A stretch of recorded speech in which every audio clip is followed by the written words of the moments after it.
안녕하십니까, 박병욱입니다.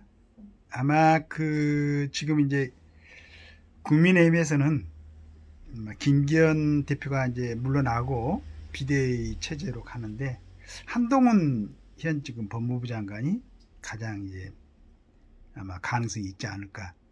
이게 이제 몇 명 대략 이제 거론되는데, 우리 더불어민주당에서 또 저렇게 열심히 이제 한동훈 법무부 장관을 공격을 하는 것 보니까, 한동훈 법무부 장관을 국민의힘 비대위원장으로 추대하고 싶은 모양입니다. 우리 윤석열 대통령께서도 검찰총장하고 있을 때, 우리 또 특히 추미애를 비롯한 여러분들이 노력하셔가지고 이제 단계를 밟아가지고 우리 국민의힘 쪽에 대통령 후보로 만들어주고, 결국은 대통령으로 전부는 아니죠. 일부 이제 그런 공을 들였는데, 우리 한동훈 지금 장관에게 비대위원장을 시켜주려고 더불어민주당 쪽에서 굉장히 노력하는 것 같아요. 그래서 만약에 이제 이 비대위원장을 맡은다면은, 이제 저는 실은 국민의힘도 아니고 더불어민주당도 당적을 갖고 있지 않습니다. 그냥 나라를 조금 걱정하고 싶어하는, 이제 전문가가 아니기 때문에 정말로 그게 보탬이 될지 어떨지는 모르겠는데, 나름대로 한번 정리를 해봤습니다. 이제 만약에 비대위원장이 된다면은 법무부 장관처럼 한 부서를 담당하는 그런 이제 자리가 아니죠. 그렇게 되면은 조금 호흡을 길게 가져야 되지 않을까 하는 생각을 합니다. 그리고 이제 통찰력이 좀 있어야 되죠. 지금까지 제가 지켜봤던 한동훈 장관은 법률 쪽 그 부분에 대해서는 정말로 누구하고 견줘도 뒤지지 않는, 그 다음에 이제 그런 소양은 또 갖고 있는 사람들이 많이 있겠지만은 그 순발력은 대단했습니다. 어떤 사항에 대해서 공격이 들어와도 금방 대받아 쳐가지고 그쪽에서 다시 이렇게 얘기를 하지 못하도록 막아버릴 수 있는. 그런데 이제 그건 한 부서를 담당했을 때고, 앞으로 만약에 비대위원장이 된다면은 전체를 봐야 되기 때문에 조금 호흡을 길게 하고, 그 다음에 이제 향후 이제 만약에 국정을 담당할 수 있는 기회도 될 수도 있겠죠. 그런 걸 갖다가 생각한다면, 그 다음에 이제 비대위원장 자리는 국정 전반을 갖다가 당 대표로서 국정 전반을 갖다가 이제 생각해야 되기 때문에, 우선은 진실하게 조언을 받을 수 있는 각 분야의 전문가들을 확보를 해야 됩니다. 지금 눈앞에서 지금 움직이고 있는 사람들 말고, 지금 그 사람들이 움직여서 우리 윤 대통령께서 이제 굉장히 지금 우리 대한민국이 안고 있는 여러 가지 참 큰 문제들을 해결하고 착착 나가는데도 불구하고 지지율이 높지 않는 것은 사람들이 보는 인식, 그러니까 어떤 주변의 조언을 많이 받아가지고 그런 단안을 내리는 게 아니고 꼭 혼자 일하는 것처럼 보이기 때문입니다. 여러 가지로 대통령실부터 비롯해가지고 참 국민들 눈에는 부정한 점이 많았죠. 그래서 한동훈 장관이 만약에 비대위원장이 된다면은 많이 있습니다. 많이 있기 때문에 좀 찾아보기를 원하고, 그 다음에 이제 아까도 얘기했지만 저는 비전문가지만 느낌이 이번에 비례대표는 꼭 우리가 잘 모르는 사람들, 어디 전문가들, 누군지도 잘 모르는 사람들, 이런 사람들 데려다 하는 게 꼭 비례대표의 어떤 원래의 모습인 것처럼 얘기들 하는데, 저는 전혀 그렇게 생각지 않습니다. 지금까지 비례대표를 통해 가지고 올라왔던 사람들은 참 별로 큰 역할을 많이 못했죠. 물론 전희경 의원하고 윤희숙 의원 두 분은 이제 열심히 하셨고, 그래서 저는 이번에 이제 만약에 전국적으로 선거를 갖다가 같이 이기려면은 실은 전 국민의 지지를 받고 전 국민이 알고 있는 국민의 의원들이 별로 없죠. 알려져 있는 사람들은 좀 부정적인 시각으로 알려질 수도 있습니다. 그래서 저는 감히 이런 제안을 한다면은 공동 선대위원장 장제원 씨를 추천합니다. 그 결기, 그 다음에 가감하게 그 자신의 모습을 한번 보여줬던 결기, 그 다음에 가감하게 자신의 권리를 포기하고 물러나는 이런 사람이 저는, 그리고 공동 선대위원장에 속한 사람들이 지금까지는 어떻게 된지 모르겠어요. 그런데 저는 내 생각에는 이 사람들한테 비례를 줘야 된다고 생각합니다. 윤희숙, 전희경, 장제원, 이정현, 김문수 이런 분들을 비례로 순위 확실하게 그 당선될 수 있는 순위로, 우리 한동훈 이제 장관님도 마찬가지고 이렇게 해가지고 맨 앞에다가 주고, 이분들이 자기들 향후 앞으로 4년간 국회에서 활동하는 건 딱 보장을 해주고, 정말로 이제 같은 당의 국회의원들을 위해서 당선을 위해서 열심히 뛰어라. 우리 이정현 씨 같은 사람이 만약에 전라도 쪽을 돌면서 열심히 한다면은 거기서 당선을 시킬지 안 시킬지는 모르겠지만은 당선자가 나올 수도 있습니다.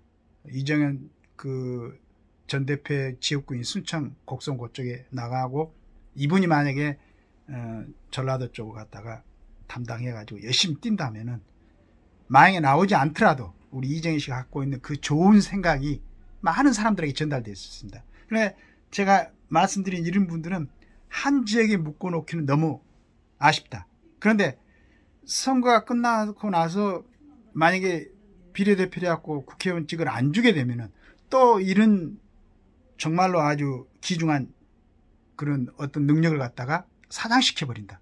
그래서 그 구성을 어떻게 비례대표는 신설하고 참신하고 그 다음에 될 만한 사람 뒤로 주고 쓸데없는 이런 생각은 딱 버리고, 지금 전국을 돌면서 그 국민의힘에 대해서 내지는 윤 대통령의 지금 통치 철학에 대해서 제대로 전달할 수 있는 사람들, 대통령실에 있는 사람들 말고 이 사람들은 험지로 내보내세요. 그래가지고 부딪히게 하고 정말로 능력이 있는가를 실제로 검증을 시켜야죠. 좀 괜찮은 사람들은 수도권에 지금 좀 서로 될 만한 지역, 아주 확실한 데 말고 가능성이 있는 지역에 그 다음에 이제 그렇게 보내도록 하고, 다시 말씀드리겠습니다.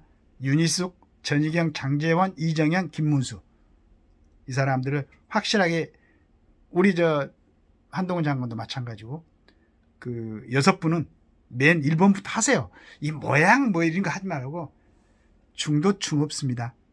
원래 중도층은 애국자들이에요. 애국자들인데 지금까지 보수당이라고 했던 사람들이 보여준 것 때문에 지금 돌아서 앉아있을 뿐이에요.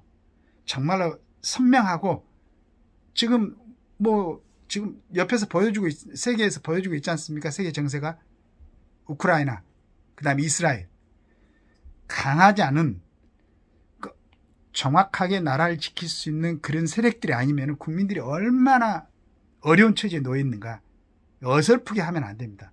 우리 한동훈 장관이 만약 비대위원장 된다면은 이렇게 해가지고 확실하게 앞번호부터 한동훈 장관 1번 가지세요. 정하고 나머지 2번부터 쫙 해가지고 해놓고,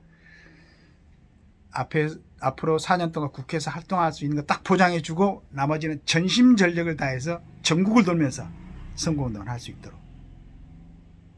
그 다음에 관리하는데 자문을 꼭 받으셔야 될 분들이 있습니다.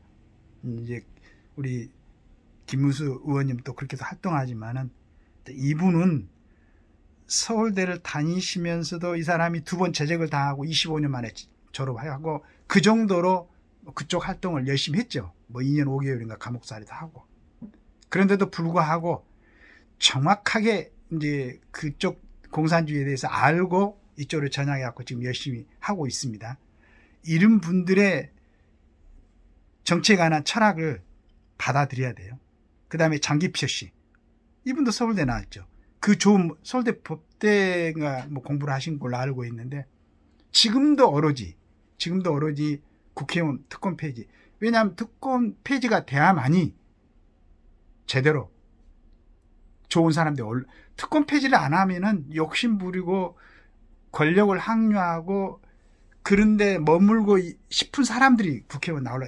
이 사람들은 이제 여러 가지 참 순수한 정치인들보다는 정말로 이렇게 좀 수단과 방법을 가리지 않고 권력만 항유하고 싶은 사람들이거든. 그래서 이런 진짜 보석 같은 김문수 씨라든가 장기표 씨, 또 이제 전체적으로 어떤 조언은 우리 박찬종 씨. 근데 우리 박찬종 씨는 전번에 비례대표 제안을 하면서 이제 뭐 가능성 있는 사람들 뒤로 밀어가지고 국민들이 저는 그건 찬성하지 않습니다. 확실하게 앞대 두고 그다음에 전심으로 본인의 4년간 국회 활동은 딱 보장해 놓고 그래야만 열심히 뛰지. 다른 신경 안 쓰고 그래야만이 진정으로 우리 윤 대통령의 정치 철학을 갖다가 제대로 전달할 수 있죠. 그렇지 않고 한 곳에 머물러 있으면은 그 지역의 여러 사람들의 생각에 맞춘이라고 보니까 본인이 생각하지 않는 얘기도 할 수 있고 본인이 생각했던 원대한 그런 비전 같은 건 다 없어져 버려요. 지역에 묶이다 보면은. 이건 정말입니다. 제가 이렇게 보고 있는 한도 내에서. 그래서 우리 이제 만약에 비대위원장이 되면 첫째는 이 좋은 인물들을 받아들여갖고 이 인물들이 원대한 포부를 펼칠 수 있는 그리고 그쪽으로 얘기할 수 있는 그런 큰 그릇을 큰 데 써야지. 좁은데 한 지역에 묶지 말고 이런 모습을 보여준다면은 지금 이제 30% 중도층이라고 했는데 실은 대부분 애국자들이죠. 애국자들입니다. 이번에 정상적으로 뭐 지금까지 당내에서 뭐 다른 세력들하고 야합하고 이상한 소리하고 어떻게 하는데 당내를 분란을 일으켜가지고 자기들이 어떤 그 관심을 받으려고 하는 이런 사람들은 그쪽으로 가서 하라고 그러세요. 그렇게 해야 됩니다. 선명성이 좀 있어요. 보수의 선명성 확실하게 해가지고 이번에 제대로 된 비대위원장 역할을 하시기 바랍니다. 감사합니다.